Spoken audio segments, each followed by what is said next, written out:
जीवन में जो भी व्यक्ति फोकस बिल्ड करना सीख गया ना, सबसे महत्वपूर्ण है एकाग्रता। ये एफिशिएंसी का सबसे बड़ा टूल है। ये एक आपको एक आदमी के बारे में बताता हूं, इंडियन लेजेंडरी पर्सनालिटी है ये एक बार ब्रिटेन में ट्रेन में जा रहे थे, लोकल ट्रेन में, तो बहुत से ब्रिटिशर्स बैठे थे। बहुत साल पुरानी बात है, तो सारे अंग्रेज इंडियंस का मजाक उड़ा रहे थे, उस इंडियन का, उस नौजवान का।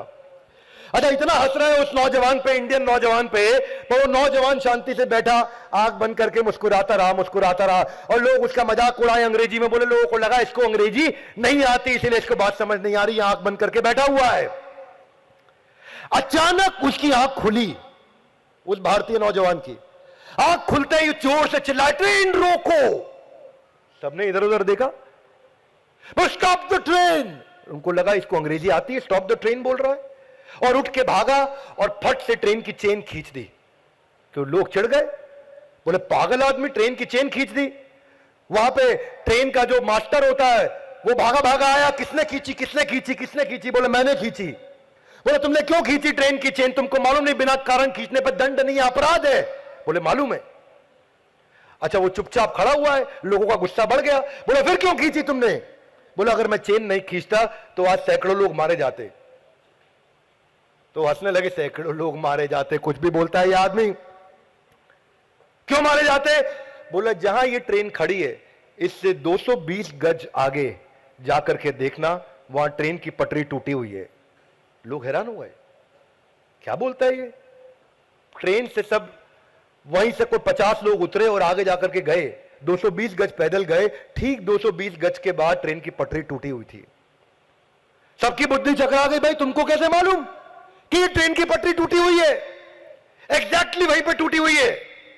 तो ये बोले मेरा ध्यान ट्रेन की गति पे था, और अचानक ट्रेन की गति डीरेल हुई और आवाज में बदलाव आया, और उस आवाज में, क्योंकि आगे पटरी टूटी हुई थी, उस बदलाव की गति को मैं समझ रहा था।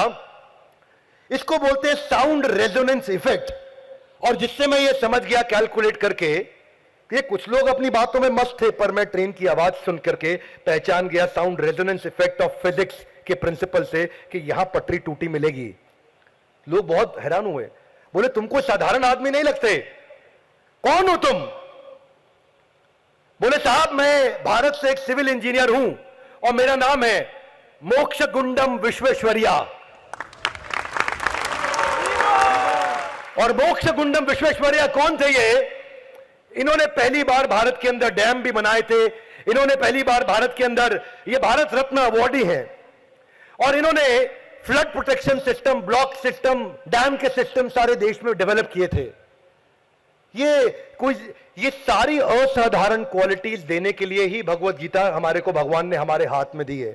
इसलिए मैं बोलता हूं, दुनिया में जो व्यक्ति भगवत गीता पढ़ लेता है उसको उसके बाद कोई किताब पढ़ने की जरूरत नहीं है। और यही है भगवत गीता के आज के श्लोक का principle, Gita in action. Give me your hands out everybody guys, come on, Gita in action. No everybody loud, come on, Gita in action. Gita को जीवन में कैसे उतारें, ये मेरे जीवन का लक्ष्य है कि मैं लोगों को मैसेज दे सकूं, और ज्यादा कुछ नहीं। मेरी सीमित बुद्धि से मैं इस असीमित ग्रंथ को लोगों तक रोज पहुंचाने का प्रयास कर रहा हूं, क्योंकि मेरी लाइफ का एजेंडा है गीता समझा सकूं या ना समझा सकूं, पर आपके दिल के अंदर गीता के प्रति कुछ अटैचमेंट जरूर बिल्ड कर दूंगा। और यह था हमारा दूसरे अध्याय का 41वां श्लोक, जिसका एक ही सेंट्रल मैसेज, एक one more time, come on.